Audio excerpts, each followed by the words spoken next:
नमस्कार दोस्तों, आज पुनः स्वागत है आप लोगों का आज के इस नए कार्यक्रम में। आज आप जानेंगे हैदराबाद के निज़ाम से जुड़े हुए संपूर्ण इतिहास, उनकी निजामत की स्थापना से लेकर उनका भारतीय संघ में विलय होने तक की कहानी, जहां अंत में पाकिस्तान के द्वारा जो हथकंडा अपनाया गया उस बातों को लेकर के भी अगर हम लोग देखें, तथा उस वक्त भारतीय संघ में विलय करवाने को लेकर के जो एक कश्मकश देखने को मिली, इसको लेकर के अंत में तो हम लोग बात करेंगे। लेकिन शुरुआत करते हैं आज के इस विषय को लेकर कि भारत में हैदराबाद के राज्य का निज़ामत की स्थापना के होने के पीछे कारण और उसकी शुरुआत। तो इसकी शुरुआत होती है औरंगज़ेब की मृत्यु के बाद, जो वक्त था 1707 के बाद जब औरंगज़ेब की मृत्यु होती है तो भारत में केंद्र शक्ति के नाम पर पे एक कमी देखने को मिली।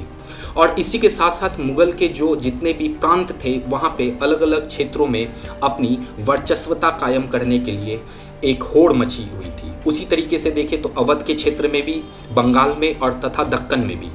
तो दक्कन के सल्तनत में भी कमज़ोर उस वक्त कड़ी उभरना शुरू हुई औरंगज़ेब की मृत्यु के बाद, और इसी कड़ी का नाम था कमरुद्दीन, जो आगे जाकर के 1724 में दक्कन के सल्तनत में एक नायब के पद में थे। लेकिन नायब के पद से हट करके वो अपना एक निजाम स्थापित करते हैं, जो आज का वर्तमान तेलंगाना, महाराष्ट्र का मराठवाड़ा क्षेत्र और कर्नाटक का कल्याण क्षेत्र को मिलाकर देखा जाता है। तो 1724 के वक्त, उस वक्त पहले निज़ाम कमरुद्दीन के द्वारा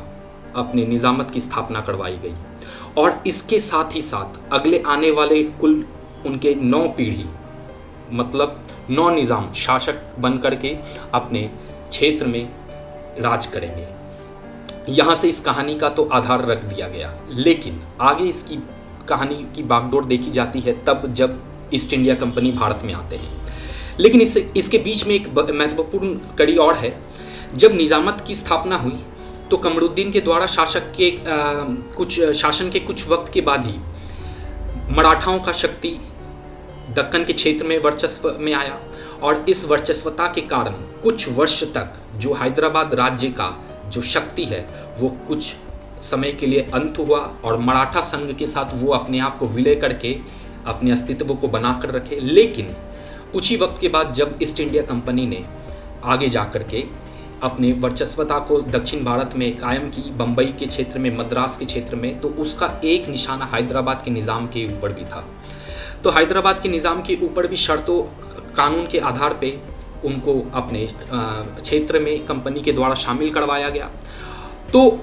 इस तरीके से देखा जाता है कि निजामत के होने के कुछ ही वर्षों के बाद मराठाओं का दखल, और उसके बाद फिर ईस्ट इंडिया कंपनी। इसके लिए ये समझ में आ रहा है कि निज़ाम को अपने शुरुआती दौर में बहुत सारे प्रतिद्वंद का सामना करना पड़ा, और यहीं से उन्हें प्रशासनिक जो हथकंडा, और सबसे बड़ी बात है जो अपने प्रशासनिक जो अनुभव, उसकी एक सीख उन्हें उस वक्त मिली। आगे निज़ाम कंपनी के साथ ही अपने शासन के बागडोर को चलाते हैं। उसके बाद फिर भारत का बागडोर कंपनी से ब्रिटेन की महारानी, या आप ये समझ सकते हैं कि सीधा सीधा ब्रिटेन के कंट्रोल में गया 1857 के विद्रोह के बाद, और उसके बाद फिर ब्रिटेन के शासन के आधार पे ही निज़ामत चलती रही तब तक जब तक भारत आज़ाद नहीं होता है। अब कहानी का शेष भाग में हम लोग बात करते हैं, जो कि बहुत महत्वपूर्ण कड़ी इसी जगह पे आपको देखने को मिलेगी। वक्त था सन 1946 और 47 का, जब ये बात कायम हुआ कि भारत का आज़ादी होगी। कैबिनेट मिशन प्लान का गठन हुआ। इसके बाद ब्रिटेन के द्वारा एक दांव चला गया। उन्होंने भारत के उस वक्त के 565 रजवाड़ों में से सभी को इस बात का सूचना जाहिर की कि जो अपने आप को स्वतंत्र रखना चाहते हैं स्वतंत्र रखें, जो भारत संघ में मिलना चाहते हैं भविष्य में वो भारत के संघ में मिल सकते हैं, या तो जो आने वाले भविष्य में 47 में जब माउंटबेटन प्लान के बाद ये तय हो गया कि पाकिस्तान बनेगा, तो उन्होंने इस बात को भी उस वक्त दाखिल किया कि जो पाकिस्तान के क्षेत्र में शामिल होना चाहते वो उसमें भी शामिल हो सकते हैं। ये हथकंडा कहीं ना कहीं भारत के उस समय के राजनीतिक भूचाल को एक नए रूप में ब्रितानी साम्राज्य जो उस वक्त चल रही थी भारत में, उनके द्वारा बीज बोई गई। जिसका असर विभाजन के समय, अब तक भारत आज़ाद भी नहीं हुआ है, एक ऐसा भूचाल उसने लाया जिससे बाकी तो 562 रजवाड़ों ने भारतीय संघ में विलय होने के लिए अपने आप की हामी भर दी, लेकिन 3 रजवाड़े ऐसे थे, कश्मीर, जूनागढ़ और हैदराबाद, जिन्होंने उस वक्त इस बात को लेकर के अपनी नाराज़गी को दर्ज की और उन्होंने इसका विरोध करते हुए राजनीतिक खेल खेलना शुरू किया। अब इस खेल में 3 अभियुक्त आपको देखने को मिलेंगे, एक पक्ष पाकिस्तान, दूसरा पक्ष भारत या तीसरा पक्ष निज़ाम। भारत संघ का साफ सीधा एक कथन था कि हम लोग इस तरीके से जो विभाजन हो रहा है उसमें भारतीय उपमहाद्वीप का कोई एक ऐसा क्षेत्र को हम लोग पाकिस्तान में विलय होने नहीं देना चाहेंगे, और ये कहीं नियम से भी शायद लागू नहीं हो सकता है, क्योंकि शुरुआत से ही वो भारत की संस्कृति और बागडोर से जुड़ा हुआ एक क्षेत्र रहा है जो भारत के इतिहास में महत्वपूर्ण भूमिका निभाया है, जो निज़ाम की क्षेत्र उस वक्त देखी जाती थी। तो भारत का संघ सीधा सीधा एक कथन था कि ये कभी भी संभव नहीं हो सकता है कि निजामत अगर चाहे तो उस चीज़ को पाकिस्तान में विलय करवा दे, ये संभव हो ही नहीं पाएगा। तो उनके पास एक ही चारा था कि वो भारतीय संघ में अपने आप के साम्राज्य जो चल रहे हैं दक्कन के क्षेत्र में उसे मिला दे, लेकिन इसको लेकर के निज़ाम ने इस बात को टुकड़ा दिया। और उनका वो उस वक्त एक सबसे बड़ा कोशिश था कि किसी भी तरीके से पाकिस्तान इस जगह पे अपने शक्ति को लेकर के भारत का विरोध करे और इस दाव पेच में निज़ाम को मौका मिले पाकिस्तान के क्षेत्र में जाकर के शामिल होने का। तो इस बात से पता चलता है कि निज़ाम को इस बात से पहले ही भनक था कि वो शायद अगर चाहे भी तो शायद अलग स्वतंत्र अपने राजपाट को कायम नहीं रख सकते हैं। तो जिसको देखते हुए उन्होंने विद्रोह करना शुरू किया। इस विद्रोह में सबसे बड़ा विद्रोह हमें देखने को मिलता है रजाकारों का, जो निज़ाम के सपोर्ट में थे और जो चाहते थे कि पाकिस्तान में निज़ामियत का विलय हो या तो वो स्वतंत्र रहें। रजाकारों ने उस वक्त बहुत सारे अत्याचार को करना शुरू किया। कहते हैं कि निज़ाम का अपना पोस्टल डाक विभाग था, रेल था, अपना सेना था। तो इन शक्तियों का इस्तेमाल करते हुए उन्होंने सबसे पहला काम किया कि वहाँ पे जो भी अल्पसंख्यक थे या जो भी लोग विरोध कर रहे थे उसके ऊपर हमला करना,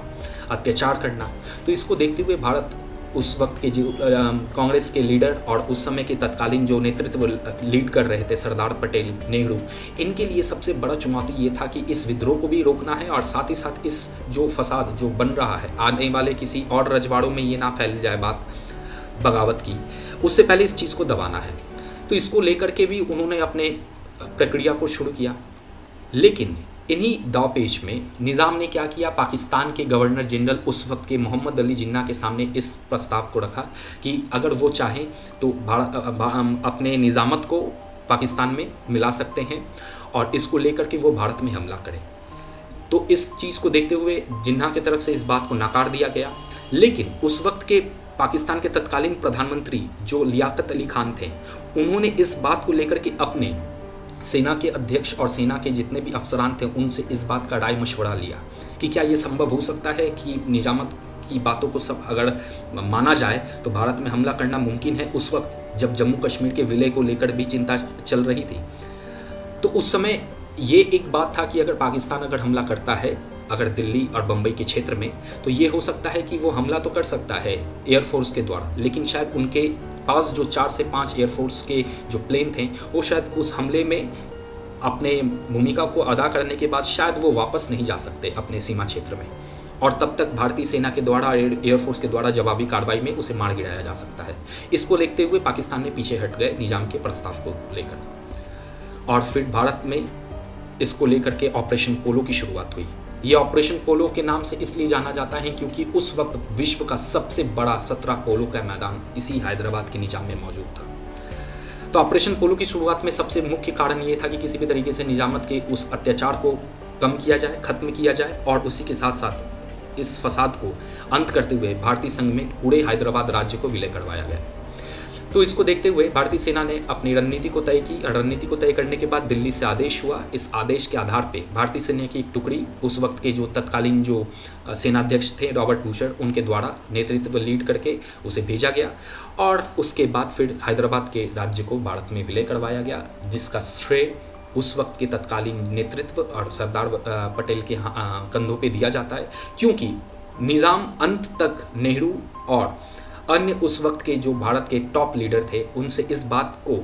अपना सहमति हासिल करना चाहते थे कि किसी भी तरीके से इस जो भारतीय सेना के द्वारा हमला होने की आकांक्षा है उस चीज़ को रोका जाए। लेकिन जब तक ये बात आगे तक पहुंचता, सरदार पटेल उस वक्त के तत्कालीन जो गृह विभाग देख रहे थे उनके द्वारा ये आदेश को पारित कर दिया गया। और अगले 24 घंटे में 17 सितंबर 1948 ये वो दिन था जब भारतीय संघ में हैदराबाद राज्य का विलय हो गया। इसी के साथ साथ एक ऐसा निजाम जो विश्व का सबसे बड़े अमीर रसूख इंसान के नाम में देखा जाता है, उस वक्त के दौर में विश्व का सबसे अमीर इंसान हैदराबाद के निजाम के नाम पे ही ये खिताब दर्ज है। कहते कि 1937 में टाइम्स मैगजीन ने विश्व के सबसे अमीर इंसानों में से इनके नाम को दर्ज किया था अपने कवर मैगजीन में। और कहते तो ये भी है कि विश्व का सबसे कीमती पेपर वेट रखने वाले जो डायमंड है वो ये इस्तेमाल करते थे। और इनकी आज भी जो कुल संपत्ति है उसका समय समय पर ऑप्शंस एनुअली देश की राजधानी दिल्ली में लगाई जाती है और इस प्रदर्शनी में लोग बढ़ चढ़ करके भाग लेते हैं, उन चीज़ों को देखते हैं। इसके बाद इस कहानी के अंत में एक रोचक तथ्य ये भी है कि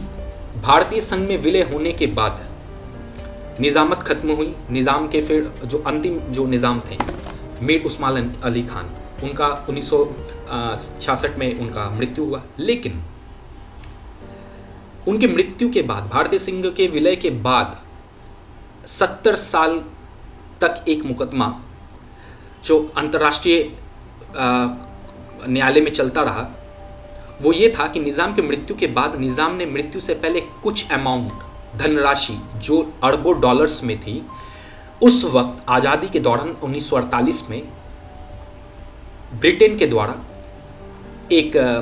बैंक में उसे जमा करवाया, जिसका मूल सूद मिलाकर के 2016-17 तक वो दुगना तिगुना हो चुका था। लेकिन जब अंतर्राष्ट्रीय कोर्ट में ये मामला गया 2 दशक पहले और इसके ऊपर फैसला 2019 में आया, तब उसके ऊपर ये एक वर्डिक्ट देखी गई कि वो जो संपत्ति जिस पे पाकिस्तान अपना हक दायर कर रहा था, इसलिए क्योंकि निज़ाम उस पैसे को पाकिस्तान इसलिए भेजा था क्योंकि आगे जाकर के वो पाकिस्तान में विलय होना चाहता था, लेकिन ये संभव शायद हो नहीं पाया क्योंकि उससे पहले भारतीय सेना का हमला हो गया। तो पाकिस्तान उस धनराशि पे जो अरबों डॉलर की है उसके ऊपर अपना हक दर्ज रख रहा था, जिसको लेकर के उसके ऊपर वर्डिक्ट आया इंटरनेशनल कोर्ट ऑफ जस्टिस का, जिसका 3 हिस्सा किया गया। एक हिस्सा निज़ाम के परिवार को दिया गया जो आज भी मौजूद हैं, एक हिस्सा भारत को दिया गया और एक हिस्सा इसके ऊपर अभी भी विवाद है, जिसके ऊपर 2 जो पार्टी इसमें मौजूद हैं उनके ऊपर अभी भी राय मशवरा चल रही है। आने वाले वक्त में देखा जाता है कि इस बातों के ऊपर अपडेट क्या होती है, जैसे होगा इस बात को आप लोग के सामने तक लाएंगे। आज का ये कार्यक्रम अगर अच्छा लगा तो इसे लाइक करें, शेयर करें, सब्सक्राइब करें। कल इसी तरीके से रोचक कोई तत्व को लेकर के हम लोग बात करेंगे, आपके सामने लाएंगे, उन बातों को रखेंगे। अगर कार्यक्रम अच्छा लगा है तो दोस्तों के साथ शेयर करें और हमारे साथ इसी तरीके से जुड़े रहें। मिलते हैं कल किसी और कार्यक्रम में किसी और अन्य विषय को लेकर के। तब तक के लिए धन्यवाद।